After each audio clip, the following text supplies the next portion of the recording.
so I've been playing Crash Team Racing.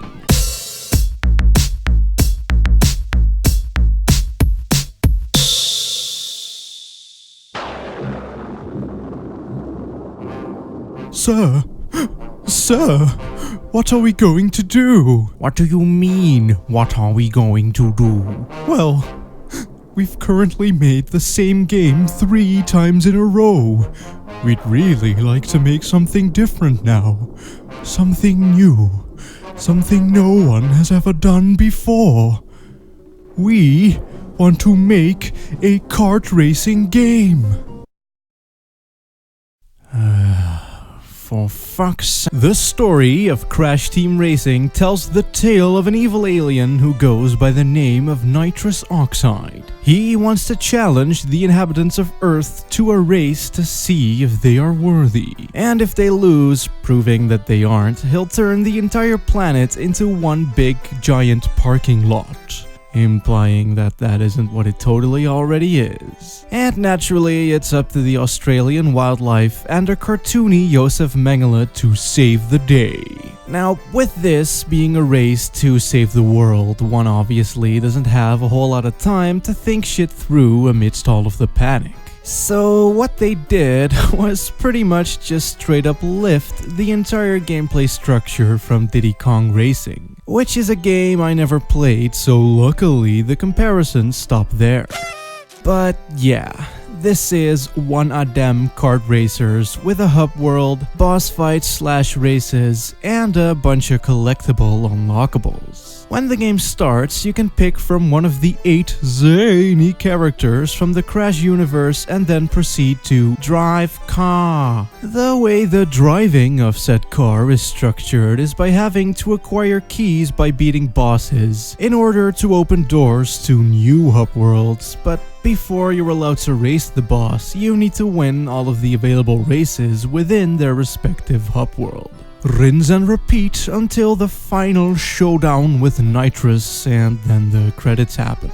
So yeah, pretty basic stuff. While the game doesn't necessarily innovate, Naughty Dog did what Naughty Dog did best and more or less perfected what they borrowed from other things.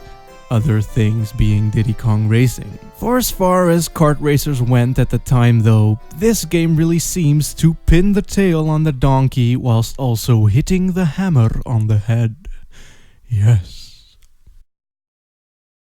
You see, the handling in this game is abso-fucking-lutely nang. Say what I did there. What they did is base the entire game around the concept of drift boost jumping, being that you jump with R1 and once you land while tilting your car you do a drift. And while drifting, this thing called a boost gauge will fill up, and if you press L1 at the right time, it'll get a slight boost in speed. And should you jump from high up, you'll also get a boost from that as well. This very simple boost mechanic is what sets this game apart from other kart races, as it creates this really weird meta game around trying to keep your boost going at all times by constantly taking ramps and bunny hopping around the place like a complete fucking mong.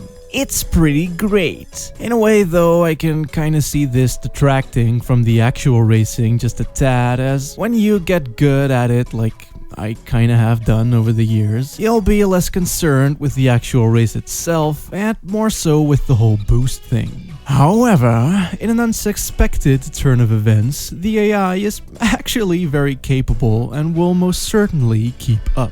I mean, there were definitely a couple of times where I was almost in constant boost, going about as fast as the game would allow, only to see that this little fuck somehow managed to go at lightning speed. The AI plays very realistically. They'll abuse the boosts just as any real player would, and they'll also fuck up and crash sometimes just as any real player would. It's very possible to go from first place all the way down to 8th within seconds at all times, which is pretty cool, as it gives the game some challenge whilst also keeping shit nice and fair. Anyway, as kart racers often tend to do, there'll be a shit ton of shit to pick up along the way. From collectibles to power-ups, this game has it all. In traditional Crash fashion though, you'll also get to pick up some Wumpa fruits as well, aka just apples, but let's not call them that, you guys. These Wumpa fruits increase your max speed the more of them you pick up, and once you have 10, it'll strengthen your power-ups. So what was once a guided missile of doom are now 3 guided missiles of doom, and what was once a super duper laser power thingy is now a super duper laser power thingy.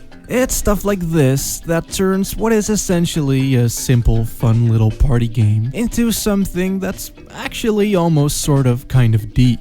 Like, with the boosting and the Wumpa fruits, there were quite a lot of variables in place here that determine how well you could potentially do. And the great thing is that this game doesn't suffer from Sonic the Hedgehog syndrome. Meaning that being good will make fun, but being bad will make bad. I mean, it would have been easy for a game like this to completely bite the dust if you can't get your boosts straight.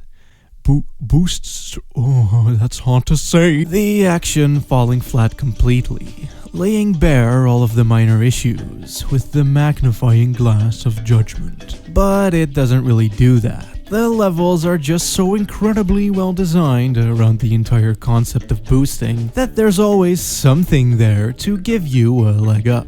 Whether if it's a ramp, a slight bump, a speed power-up, or a well-placed turn, CTR has always got your back. The only thing I could pit against it is that it can feel a bit like a soapbox at times, being that you're not completely in control and that you're just kind of being bounced around like a pinball ball. But it's not really even doing that either. You are still in control at all times, as you're able to opt out of boosts and turn very rapidly as well.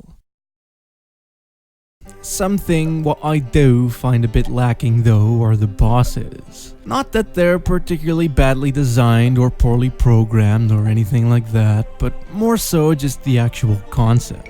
Thing is that the bosses in this game are essentially cheaters. They'll break the rules of the game to do things no player character can do, which I guess is fine, but what I would have preferred if it's just this really well programmed AI that would actually utilize the boost extremely well. Like this one guy somewhere that once said some stuff said, "The best boss is you." And I feel that could apply to a game like this very well, especially when you take into consideration that the bosses are one-on-one races. And something else that also kind of bothers me is how the overworld can be a little bit annoying to navigate. I mean, the warp pads are a bit finicky to access, the layout can be a bit confusing, and also the minimap doesn't show any elevation despite the overworld having plenty of that shit to go around. And while I know the game very well now, I do quite vividly remember this being the cause of quite some frustration back in the day.